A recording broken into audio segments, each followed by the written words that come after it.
Welcome to No Excuses with your host, Rodney Arbona.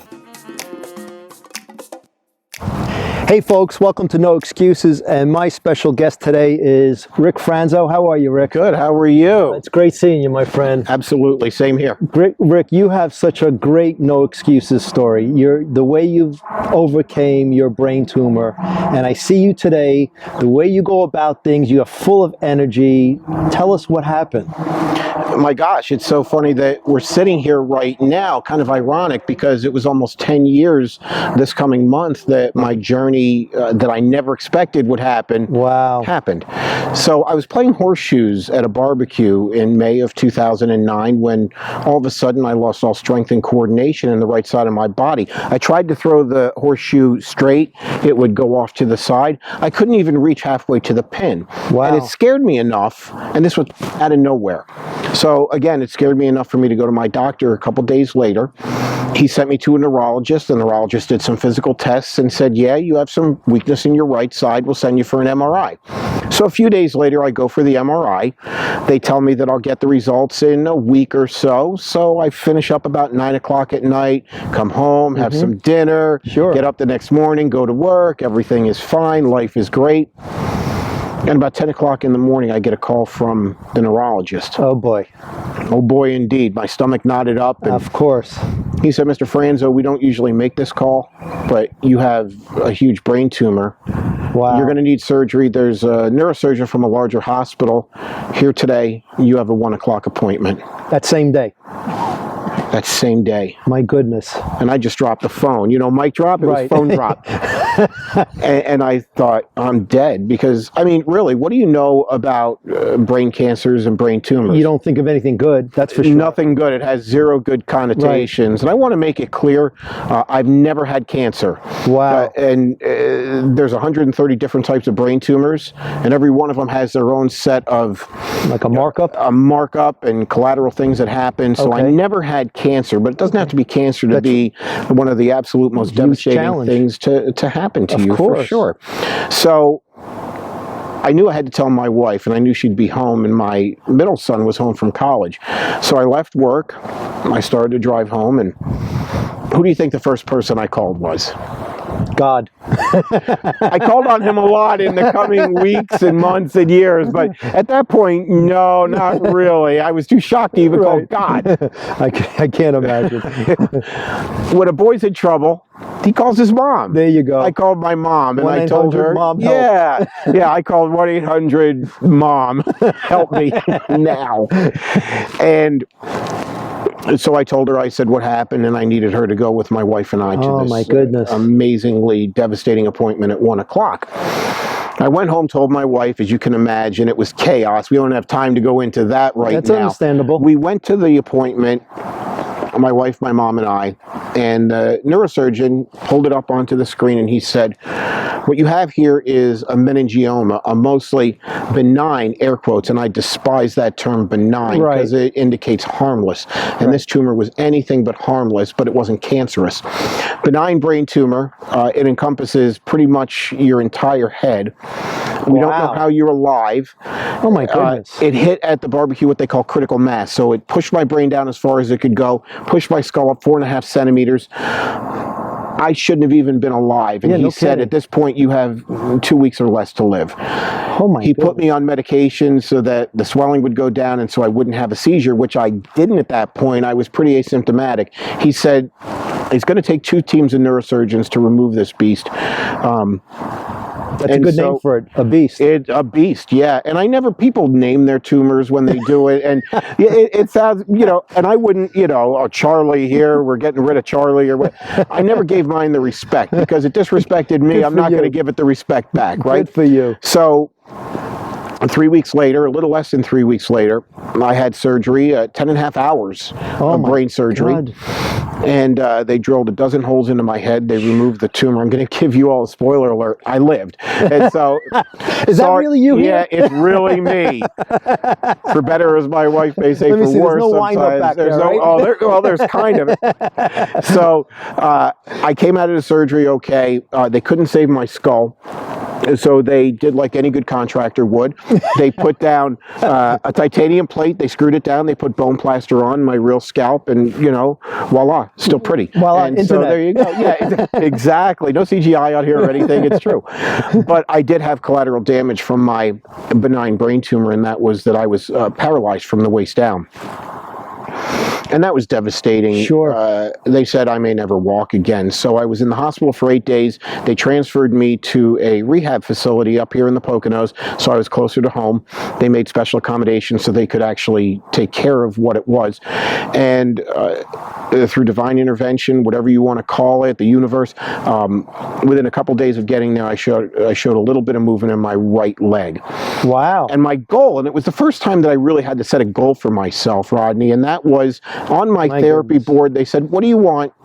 What's your goal for therapy? I said to walk out of here. And they wrote it down.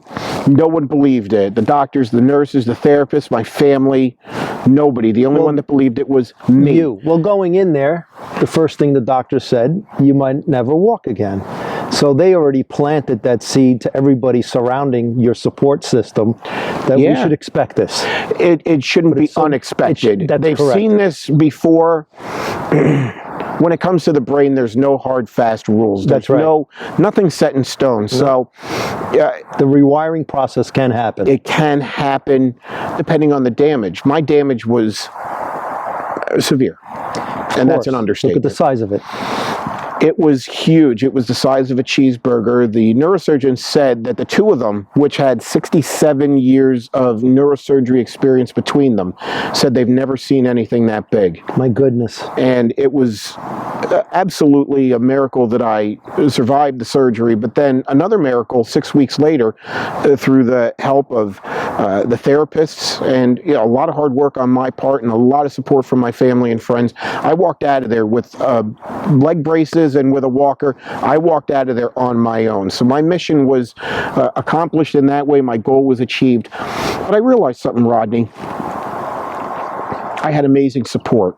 You did, Rick. But if I could feel alone, and I felt so alone, like no one understood and nobody really got it. And if it could make me feel like that, it could make other people feel like that. And you're a strong man. I was strong because I had to be. Right. I had no other choice. It was, People always have choices, Rick. You picked the better choice. Well, I appreciate that. Thank you. And I started to connect with other brain tumor survivors from around the country and around the world. Good for you. And I found that what happened to me wasn't exclusive to me.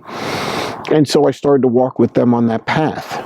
Wonderful. And it was not only healing for me, but for them as well. And that really was the catalyst for me to write the book as well. I wrote a book, and it was called How Horseshoe Saved My Life, A Tale of Two Brain Tumors, because I was diagnosed with another brain tumor in February of 2011, but it gets better. A year and a half ago, I was diagnosed with yet another brain tumor. So the one thing I'm good at things come in threes. They do. Three is a magic number, right? It sure is. And so I had another one, and this one was a different type, still not cancerous, but definitely not benign in the way of not invasive, because it wrapped around my 8th cranial nerve. Oh my goodness. It made me half deaf in this year so far, and it took away a lot of the balance that I worked so hard to achieve. So when I'd walk, I'd just fall. I didn't know. Just drop like a sack of dirt, literally. Unbelievable.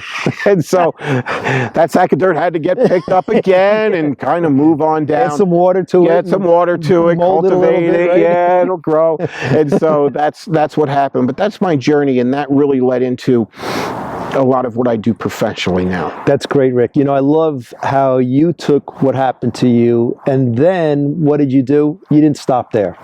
You found people who can utilize your inspiration.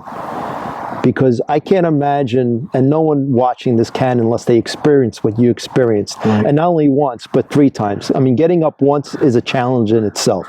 Hearing it a second time, most people would say, just forget it. Right? Then a third time, most of us forget about the forget it. It'll just be, I'm finished. I'm too tired to do this a third time. But what do? You go out and find people who are experiencing something similar and saying, if I can do it, you can do it.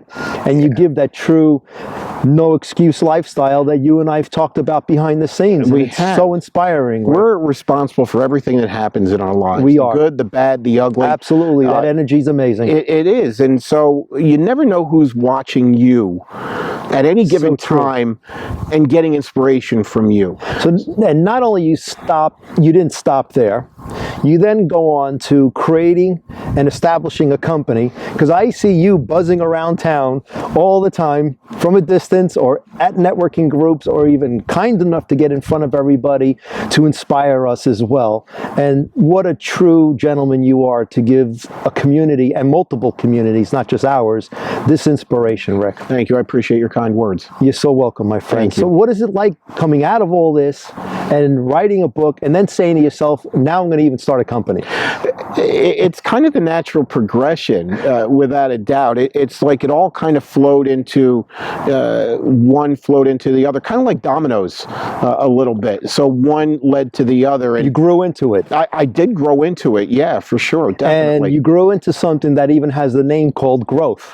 Yeah, how about that? Yeah, the growth coach. The growth coach. You would think that's more about your inspiration to people than a business in itself. I think they both kind of go hand in hand. I agree. We change communities as a growth coach. Sure. One community at a time. Absolutely. Right? So absolutely. That's really how it all Rick, I can go on forever on this, and we need to do this again, but I have to tell you, I can't thank you enough for being on the show today, because this story is much needed to be told out, because it's not going to inspire people of what you experience. It's going to inspire other people who are receiving an unfortunate disability in life. The fact that you walked out of something that people said you'll never do it, I'm lost for words, and that's very rare, as you know. That's true. Rick, thank you so much for being on the show, my friend. Thank you, I appreciate it. This has been an absolute pleasure. Rick Franzo, everybody. I want to thank everyone for watching No Excuses. This was just an amazing segment. Thanks again, folks. I'll see you again. Thank you.